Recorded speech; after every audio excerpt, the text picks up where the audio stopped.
Today's reading from God's Work in Our Lives is called The Right House. And I can tell you about the wrong house.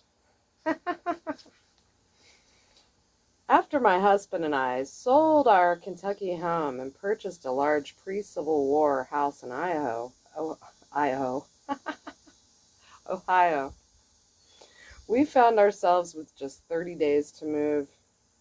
The house we bought had been owned solely by the Kastners, an old Ohio family, and with its rustic tin roof and spiral staircase, it had a lot of charm.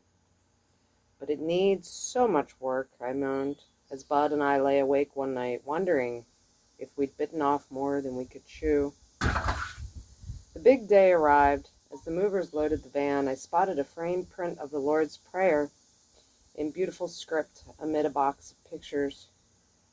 I remembered the day I had bought it about 3 years before. We were in an Ohio country auction, and Bud kept reminding me that we had no extra wall space.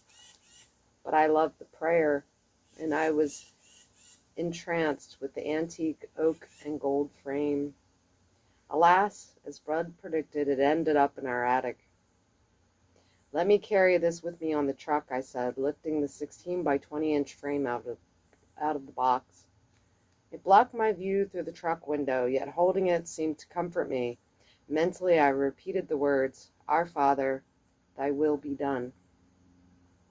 Crossing the river from Kentucky into Ohio, we were delayed by bridge construction.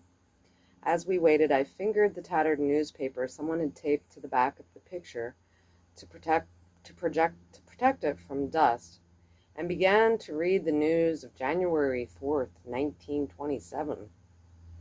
"Bud, you won't believe this." I almost screamed at my husband.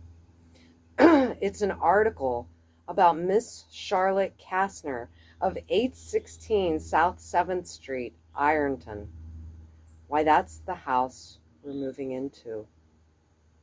A serene feeling of contentment filled my soul as we drove on into Ohio. This story comes from Sue Collier. How could that possibly have been a coincidence? God's work in our lives. Amazing things if we just open our eyes and see.